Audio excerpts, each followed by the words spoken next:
బాసర అదో అజరామర క్షేత్రం. నిరంతర చదువుల నేత్రం. అక్షరక్రమంలో ముందుండి అక్షరాస్యతలో వెనుకబడి ఉన్న ఆదిలాబాద్ జిల్లాకు దిక్సూచి. అక్షరాభ్యాసాలతో వచ్చే కోట్లాది పిల్లల మార్గదర్శి. ఇంతటి మహత్తర మహిమ కలిగిన పుణ్యభూమిలో నివసిస్తున్న ప్రజలు పొట్టకూటి కోసం తిప్పలు పడుతున్నారంటే బాధ కలుగక మానదు. బాసర క్షేత్రస్థాయిలోని పరిస్థితిపై మా ప్రతినిధి మణికేశ్వర్ అందిస్తున్న ప్రత్యేక కథనం. వ్యాస మహర్షి తిరుగాడిన నేల ఇది. సరస్వతీమాత స్వయంభూ శక్తిగా వెలిసిన క్షేత్రం ఇది. దక్షిణ భారతదేశానికే మకుటాయమానంగా వెలుగుతున్న బాసర సరస్వతి ఆలయం ఆర్తులకు ఆశీర్వాదం అందిస్తుంది, అన్నార్తుల ఆకలి తీరుస్తోంది. వ్యాస మహర్షి ధ్యాన మందిరం ఇదే. ఆయన మహిమాన్విత మంత్రాల సత్రము ఇదే. అందుకేనేమో బాసర నిత్య భక్తి కేంద్రంగా వెలుగొందుతోంది. అక్షరాలను మంత్రించి ఇస్తోంది. జీవనది గోదావరి తీరంలో వెలసి దక్షిణ భారతావనికే దివ్య క్షేత్రంగా నిలుస్తోంది.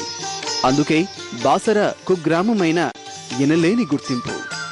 రోజు భానోదయ సుప్రభాతాలతో ప్రారంభమయ్యే అక్షరాభ్యాసాల సంగమం, అణువణువు అనురక్తితో గంగమ్మ స్నానాలు చేసే సమ్మేళనం.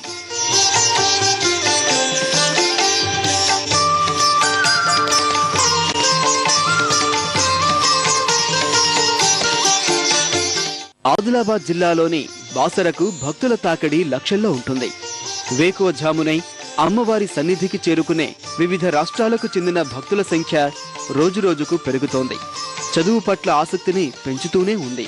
దివంగత ప్రధాని పివి నరసింహరావు బుడతడిగా అక్షరాభ్యాసం చేసిన క్షేత్రమిదే.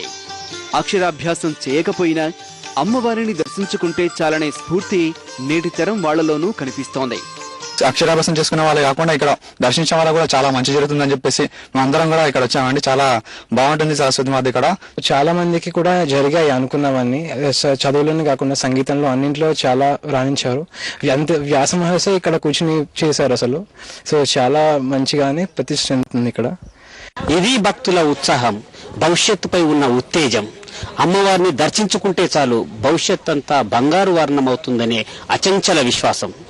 బాసర మహత్యం అనే నాణ్యానికి ఇది ఒకవైపు మాత్రమే. మరోవైపు గోదావరి నది వెంట స్వయం ఉపాధి కోసం ఇలా పరిగెత్తే పిల్లలకు కొదవలేదు. అక్షరాల ఇది ప్రభుత్వ వైఫల్యమే, అధికారుల నిర్లక్ష్యమే. జిల్లా జనాభా 27 లక్షలైతే బాసర జనాభా 8,322. అధికారుల సంకల్పం గట్టిదైతే 77% అక్షరాస్యతను కలిగి ఉన్న బాసరను 100% అక్షరాస్యత గ్రామంగా తీర్చిదిద్దడం కష్టమేమీ కాదు. అక్షరాస్యత పెంపు కోసం ప్రభుత్వం ప్రవేశపెట్టే పథకాలేవి ఇక్కడి ప్రజలకు దరిచేరడం లేదు. జిల్లా ప్రజా ప్రతినిధులు, అధికారుల వైఫల్యం బాసర అభివృద్ధికి అవరోధంగా మారుతున్నాయి. పూట గడవని నిరుపేదలంతా అమ్మవారి సన్నిధిని ఆశ్రయిస్తున్నారు. గోదావరిలో డబ్బులు వెతుక్కుంటూ బతికేడుస్తున్నారు. మా తాత ఇంట్లోనే చేపలు పట్టిండు, మేము ఇంట్లోనే పడుతున్నాం. మా జీవితం అంతా ఇంట్లోనే పోయింది. చదువు లేదు, ఏం లేదు. మా కొడుకు కూడా ఇదే. మా అమ్మ ఇక్కడ పైసలు లెంకుతుంది, మేము గరీబోళ్ళం. మా నాన్న చేపలు పట్టారు, మేమంతా ఇక్కడ కంగం మీద ఉండేటోళ్ళం.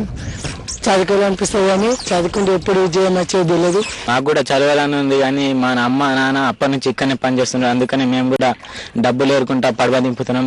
పడవ దింపిందాక మాకు పూట గడవదు. డైలీ ఒక 50-100 రూపాయలు వస్తాయి. శరదిందు సమాకారే పరబ్రహ్మ స్వరూపిణి వాసరా పీఠా నిలయే సరస్వతి నమోస్తుది. కోట్లాది మంది భక్తులకు కొంగు బంగారమై వెలుగొందుతున్న బాసర సరస్వతీదేవి ఎంతో మందికి జ్ఞాన జ్యోతులను ప్రసాదిస్తుంది. ఆమె దీవెన ఇలాంటి నిరుపేదలపై కూడా పడాలని మనము ఆశిద్దాం, ఆకాంక్షిద్దాం. ప్రసిద్ధ పుణ్యక్షేత్రం బాసర నుంచి కెమెరామెన్ తిరుపతితో మణికేశ్వర్, ఈటీవీ న్యూస్, ఆదిలాబాద్.